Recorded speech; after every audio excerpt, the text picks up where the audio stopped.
आणि यानंतर मुंबईकरांसाठी महत्त्वाची बातमी। 15 ऑगस्ट पासून मुंबईकरांसाठी नवीन मरीन ड्राइव्ह खुला होणार आहे। कोस्टल रोडच्या शेजारी 5.25 किलोमीटर लांबीचा नवा मरीन ड्राइव्ह बांधण्यात आलाय। मुख्यमंत्री देवेंद्र फडणवीसांच्या हस्ते आज या नव्या विहार क्षेत्राचं ऑनलाईन लोकार्पण होणार आहे। तर 15 ऑगस्टला संध्याकाळपासून हे क्षेत्र सर्वसामान्य नागरिकांसाठी खुलं होणार आहे। या विहार क्षेत्रावरती सायकल ट्रॅकसह दिव्यांगांसाठी व्हीलचेअर सुविधा देखील असणार आहे। आढावा घेतलाय प्रतिनिधी सचिन गाड यांनी।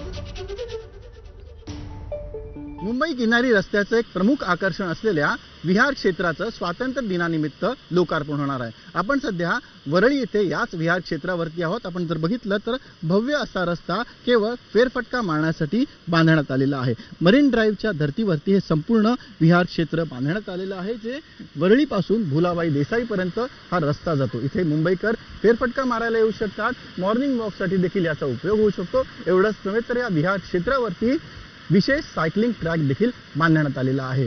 विहार क्षेत्र म्हणजे त्याला प्रॉमेनेड देखील म्हटलं जातं। आपण जर बघितलं तर इथे सुंदर अशी झाडं लावून याचं सुशोभीकरण करण्यात आलेलं आहे।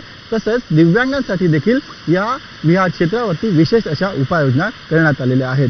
स्वतः मुख्यमंत्र्यांच्या हस्ते या विहार क्षेत्राचं ऑनलाईन लोकार्पण केलं जाणार आहे आणि 15 ऑगस्टच्या निमित्ताने हे विहार क्षेत्र मुंबईकरांसाठी खुलं केलं जाईल। आपण जर बघितलं तर हे विहार क्षेत्र कोस्टल रोडच्या समुद्राच्या बाजूने आहे आणि म्हणून या विहार क्षेत्रावरती जाण्यासाठी विशेष असे भुयारी मार्ग देखील बनवण्यात आलेले आहेत। मरीन ड्राइव्हच्या धर्तीवरती हे विहार क्षेत्र बनवण्यात आलं असून या विहार क्षेत्रावरून फेरफटका मारणं हे नक्कीच मुंबईकरांसाठी एक पर्वणी असेल।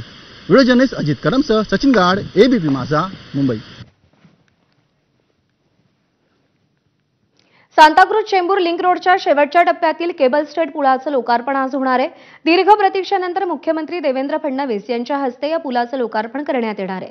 त्यामुळे पश्चिम द्रुतगती महामार्गावर विद्यापीठ चौकात होणाऱ्या वाहतूक कोंडीतून वाहनांची लवकरच सुटका होईल। सांताक्रूज चेंबूर लिंक रोडचा सीएसटी रोड ते पश्चिम द्रुतगती मार्गावर वाकोला पुलापर्यंत विस्तार करण्यात आलाय। याचा आढावा घेतलाय अक्षय भाटकर यांनी। मुंबईच्या पूर्व उपनगरातून पश्चिम उपनगरात येण्यासाठी वाहतूक कोंडीचा सामना करावा लागत होता। त्यामुळेच मुंबईमध्ये सांताक्रूज चेंबूर लिंक रोडची उभारणी करण्यात आली। तरी देखील पश्चिम उपनगरामध्ये अनेक ठिकाणी वाहतूक कोंडी होतच होती। ही वाहतूक कोंडी फोडण्यासाठी एससीएलआरच्या विस्तारीकरणाचा टप्पा हाती घेण्यात आला। तब्बल 640 कोटी रुपये खर्च करून हे विस्तारीकरण पूर्ण करण्यात आलेलं आहे आणि याचा शेवटचा टप्पा आज उद्घाटित होतोय। उपमुख्यमंत्री एकनाथ शिंदे, जे या एमएमआरडीएचे अध्यक्ष आहेत, यांच्या उपस्थितीत मुख्यमंत्री देवेंद्र फडणवीस यांच्या हस्ते या शेवटच्या टप्प्यातल्या पुलाचं उद्घाटन केलं गेलंय।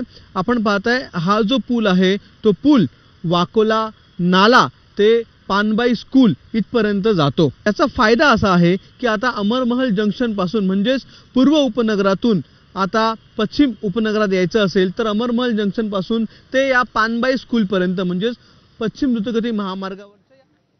आणि यानंतर आपण थेट यशवंत नाट्य मंदिरात जाऊयात। बीडीडी चाळ पुनर्विकास प्रकल्पाच्या चावी वाटप कार्यक्रमात मुख्यमंत्री आणि उपमुख्यमंत्री